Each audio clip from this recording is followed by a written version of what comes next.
ദിവസം മുൻപായിരുന്നു പാലക്കാട് MLA-യും അതോടൊപ്പം തന്നെ നിലവിലെ വടകര MP-യുമായ ഷാഫി പറമ്പിലുമായി ബന്ധപ്പെട്ട ഒരു വാർത്ത വരുന്നു. അദ്ദേഹം പാലക്കാട് മത്സരിക്കുമെന്നാണ് പറയുന്നത്. അപ്പോൾ നമുക്കൊരു സംശയമുണ്ടായിരുന്നു, അവിടെയുള്ള MLA ആയ രാഹുൽ മാങ്കൂട്ടം അപ്പോൾ എന്ത് ചെയ്യും? ഇപ്പോൾ അതിനൊരു ഉത്തരമായിട്ടുണ്ട്. അദ്ദേഹം പീഡന കേസുമായി ബന്ധപ്പെട്ട് വിവാദങ്ങളിൽ ആടി ഉലയുകയാണ്. ഇതിന് പിന്നിൽ ആരാണ്? പിന്നിൽ പല പേരുകൾ ഉയർന്നു കേൾക്കുന്നുണ്ട്. നമുക്ക് ആരാണ് എന്ന് കൃത്യമായിട്ട് ഇന്നയാളാണ് എന്ന് വിരൽ ചൂണ്ടി പറയാൻ പറ്റുന്ന ഒരു സാഹചര്യമല്ല. ഈ പാലക്കാട് നമുക്കറിയാം, അതൊരു കോൺഗ്രസ് മണ്ഡലമാണ്. കോൺഗ്രസും BJP-യും തമ്മിലാണ് അവിടെ ഏറ്റുമുട്ടുന്നത്. അപ്പോൾ 2006 മുതൽ അവിടെ ഷാഫി പറമ്പിൽ ജയിച്ചു വരികയാണ്. 2006 ശക്തമായ VS തരംഗം കേരളത്തിൽ ആഞ്ഞടിച്ചപ്പോൾ പോലും പാലക്കാട് ഈ ഷാഫി പറമ്പിൽ, KSUവിൻ്റെ നേതാവായ ഷാഫി പറമ്പിൽ മത്സരിച്ച് ജയിച്ചു. അദ്ദേഹം അന്ന് ഉമ്മൻചാണ്ടിയുമായിട്ടും രമേശ് ചെന്നിത്തലയുമായിട്ടും ഒക്കെ നല്ല അടുപ്പമുള്ള ഒരു യുവ നേതാവായിരുന്നു ഷാഫി പറമ്പിൽ. പക്ഷെ ഷാഫി ജയിച്ചു വന്നു. പിന്നീട് തുടരെ 2011 അവിടെ BJP 2006 എൻ്റെ ഓർമ്മ ശരിയാണെങ്കിൽ രാജഗോപാലാണ് അവിടെ മത്സരിച്ചത്. രാജഗോപാൽ അവിടെ നല്ല രീതിയിൽ വോട്ട് പിടിച്ചു. പക്ഷെ 2011 മുതൽ അവിടെ BJP 2ാം സ്ഥാനത്താണ്. ശോഭാ സുരേന്ദ്രൻ മത്സരിച്ചു. അതിനുശേഷം 2016 എൻ്റെ ഓർമ്മ ശരിയാണെങ്കിൽ 2016 അവിടെ BJP-ക്ക് വേണ്ടി ശോഭാ സുരേന്ദ്രൻ മത്സരിച്ചു. 2014 ലോക്സഭാ തെരഞ്ഞെടുപ്പിലും അവിടെ ശോഭാ സുരേന്ദ്രനാണ് മത്സരിച്ചത്. അങ്ങനെ പിന്നെ 2021 E ശ്രീധരൻ മത്സരിച്ചു. അങ്ങനെ BJP-ക്ക് സ്വാധീനമുള്ള ഒരു മണ്ഡലത്തിലാണ് ഷാഫി പറമ്പിൽ ഈ വിജയം സ്വന്തമാക്കുന്നത്. പക്ഷേ ഈ വിജയം സ്വന്തമാക്കുമ്പോൾ SDP അടക്കമുള്ള ചില സംഘടനകളുടെ വോട്ട് വാങ്ങിയാണ് വിജയിച്ചതെന്ന് ഉയർന്നു വരുന്നുണ്ട്. അതിനിടയിലാണ് കഴിഞ്ഞ ഈ രാഹുൽ മാങ്കൂട്ടത്തിന്റെ ഉപതെരഞ്ഞെടുപ്പുമായി ബന്ധപ്പെട്ട് തന്നെ പൊളിറ്റിക്കൽ ഇസ്ലാമിന്റെ വാക്ക് ഏറ്റവും അധികം ചർച്ചയായ ഒരു കാലഘട്ടമായിരുന്നു. തീർച്ചയായിട്ടും. അപ്പോൾ പൊളിറ്റിക്കൽ ഇസ്ലാം വീണ്ടും ശക്തിപ്പെടുകയാണോ? പൊളിറ്റിക്കൽ ഇസ്ലാം ശക്തിപ്പെട്ടുകൊണ്ടിരിക്കുകയാണല്ലോ. കാരണം അവരുടെ ഒരു ആവശ്യമാണല്ലോ പാലക്കാട് വീണ്ടും ഷാഫി പറമ്പിൽ തിരിച്ചു വരിക എന്നത്. ഷാഫി പറമ്പിൽ തിരിച്ചു വരിക എന്നുള്ളത് അവരുടെ മാത്രം ആവശ്യമല്ല. അതിലേക്ക് നമുക്ക് വരാം. അതിനു മുമ്പ് ഈ ഉപതെരഞ്ഞെടുപ്പ് വന്നപ്പോൾ അവിടെ രാഹുൽ മാങ്കൂട്ടത്തിൻ്റെ പേര് ഉയർത്തിയത് അല്ലെങ്കിൽ ഉന്നയിച്ച് ആ സീറ്റിൽ രാഹുലിനെ തന്നെ മത്സരിപ്പിക്കണമെന്ന് വാശി പിടിച്ചത് വാസ്തവത്തിൽ ഷാഫി പറമ്പിലായിരുന്നു. മത്സരിക്കാൻ തയ്യാറായി വന്ന രാഹുലിനേക്കാൾ കൂടുതൽ ആവേശത്തോടുകൂടി രാഹുൽ മാങ്കൂട്ടത്തിനെ തന്നെ മത്സരിപ്പിക്കണമെന്ന നിർബന്ധ ബുദ്ധി പ്രകടിപ്പിച്ചതും ഷാഫി പറമ്പിലാണ്. അങ്ങനെ അവിടെ രാഹുൽ മാങ്കൂട്ടത്തിൽ മത്സരിക്കുന്നു. ശ്രീജിത്ത് പറഞ്ഞതുപോലെ പൊളിറ്റിക്കൽ ഇസ്ലാമിൻ്റെ ശക്തി നമുക്കവിടെ കാണാനായി എന്നുള്ളതാണ്. വലിയ രീതിയിൽ അവിടെ മുസ്ലിം വോട്ട് ക്രോഡീകരിക്കുകയും അത്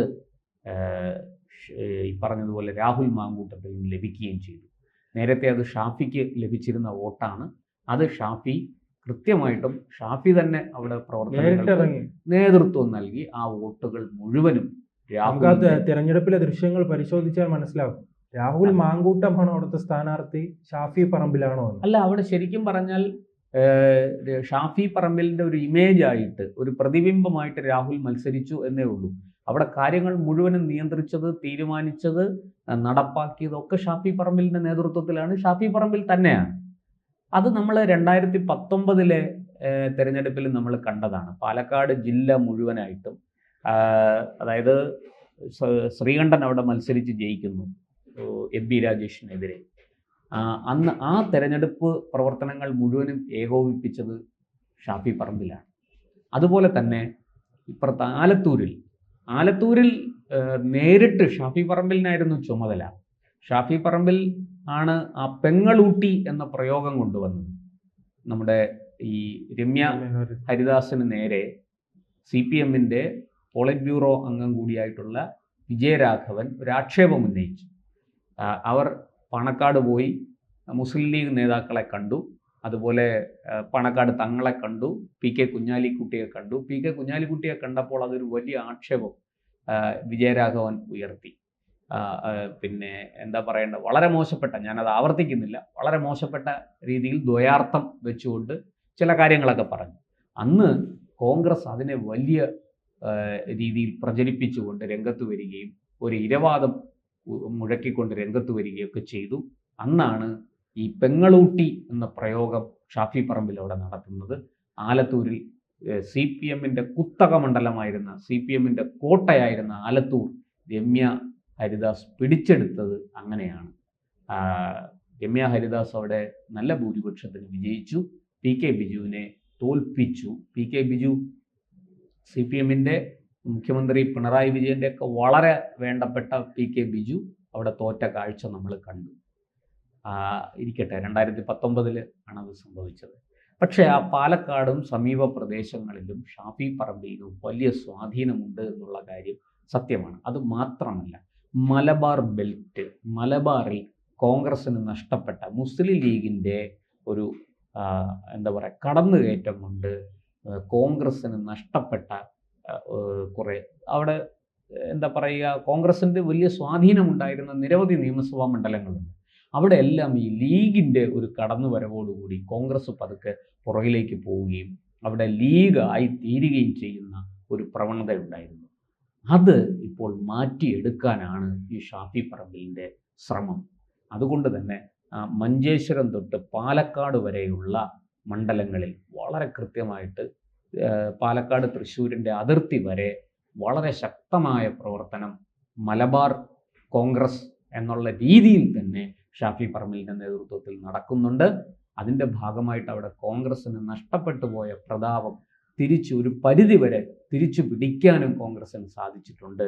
അത് ഒരുപോലെ മുസ്ലിം ലീഗിനും ഈ LDF-നും വെല്ലുവിളി ഉയർത്തിക്കൊണ്ടാണ് ഷാഫി പറമ്പിൽ അവിടെ മുന്നേറുന്നത്.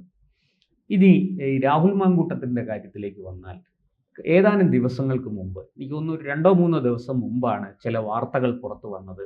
പാലക്കാട് വീണ്ടും ഷാഫി മത്സരിക്കും, രാഹുൽ മാങ്കൂട്ടത്തിനെ ഒഴിവാക്കും എന്ന് പറയും. അന്ന് ചില പോസ്റ്റുകൾ കണ്ടു ഞാൻ. മാങ്കൂട്ടം പറമ്പിൽ വീണു എന്ന് പറഞ്ഞാണ് ചില പോസ്റ്റുകളൊക്കെ കണ്ടത്. അപ്പോൾ അതിൻ്റെ പുറകിൽ കുറച്ച് അന്വേഷിച്ച് പോയപ്പോൾ ഈ ഷാഫി പറമ്പിലും മാങ്കൂട്ടവും തമ്മിൽ തെറ്റി നിൽക്കുകയാണ് എന്നുള്ള ചില വിവരങ്ങളാണ് കിട്ടിയത്. എവിടെയോ എന്തൊക്കെയോ പ്രശ്നങ്ങളുണ്ട്. പഴയ പോലെ ഒരു ഐക്യം, ഒത്തൊരുമ ഈ ഷാഫി പറമ്പിലും രാഹുൽ മാങ്കൂട്ടവുമായിട്ട് ഇല്ല എന്നാണ് അറിയാൻ സാധിച്ചത്. ചില കോൺഗ്രസ്സിലെ തന്നെ ചില സുഹൃത്തുക്കളോടൊക്കെ സംസാരിച്ചപ്പോൾ പലതും കേൾക്കുന്നു, വ്യക്തമല്ല, എന്തായാലും അവർ തമ്മിൽ പഴയ ഊഷ്മളമായ ഒരു ബന്ധമല്ല ഇപ്പോൾ ഉള്ളത് എന്നൊക്കെയാണ് മറുപടി ലഭിച്ചത്. അപ്പോൾ തന്നെ ഞാൻ കരുതിയിരുന്നു ഈ പറയുന്നത് പോലെ രാഹുൽ പാലക്കാടെന്ന് ഒഴിയേണ്ടി വരുമല്ലോ, പാലക്കാട് സീറ്റ് ഷാഫി തിരിച്ചു പിടിക്കാൻ, അല്ലെങ്കിൽ ഷാഫിയുടെ മറ്റേതെങ്കിലും ഒരു വിശ്വസ്തനെ അവിടെ മത്സരിക്കാൻ നിയോഗിക്കും എന്നൊരു സൂചന കിട്ടിയിരുന്നു. അപ്പം അതുമായി ബന്ധപ്പെട്ടാണ് ഈ ചില പോസ്റ്റുകൾ ഞാൻ പറഞ്ഞല്ലോ, മാങ്കൂട്ടം പറമ്പിൽ തെറ്റി വീണു എന്നൊക്കെയാണ് പോസ്റ്റുകൾ കണ്ടത്. അത് കുറെ കൂടി ശരിയാണ്, അല്ലെങ്കിൽ നമുക്ക് സ്ഥിരീകരിക്കാൻ പറ്റുന്ന തരത്തിലേക്ക് അല്ലെങ്കിൽ കൂടി അതിനകത്ത് കുറേ വാസ്തവങ്ങളുണ്ട് എന്ന് മനസ്സിലായി.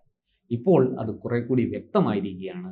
രാഹുൽ മാങ്കൂട്ടം വളരെ കൃത്യമായിട്ട് ഇനി പാലക്കാട് സീറ്റിൽ നിന്ന് രാഹുൽ മാങ്കൂട്ടത്തിൽ നിന്ന് മത്സരിക്കാൻ സാധിക്കുമോ എന്ന് സംശയമാണ്.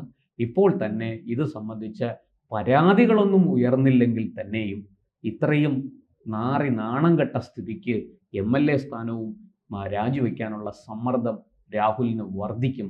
അതൊരു പക്ഷേ രാഹുൽ അതിനെ എതിർത്ത് നിന്നാൽ ഒരു പക്ഷേ പാർട്ടിക്ക് പുറത്തേക്കുള്ള വഴി അത് തുറന്നു കൊടുക്കും എന്ന് പോലും കരുതുന്നുണ്ട് രാഷ്ട്രീയ നിരീക്ഷകർ. എന്തായാലും നമുക്കൊരല്പം കൂടി കാത്തിരിക്കാം.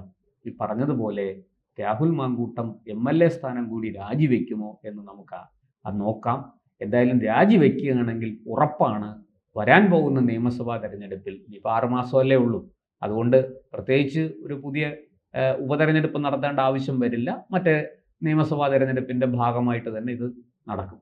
അങ്ങനെയെങ്കിൽ രാഹുൽ മാങ്കൂട്ടത്തിന് പാലക്കാട് സീറ്റ് നൽകില്ല കോൺഗ്രസ്, അവിടെ മറ്റാരെയെങ്കിലും മത്സരിപ്പിക്കും. ഏറിയ കൂറും അവിടെ ഷാഫി പറമ്പിൽ മത്സരിക്കാൻ തന്നെയാണ് സാധ്യത ഞാൻ കാണുന്നത്.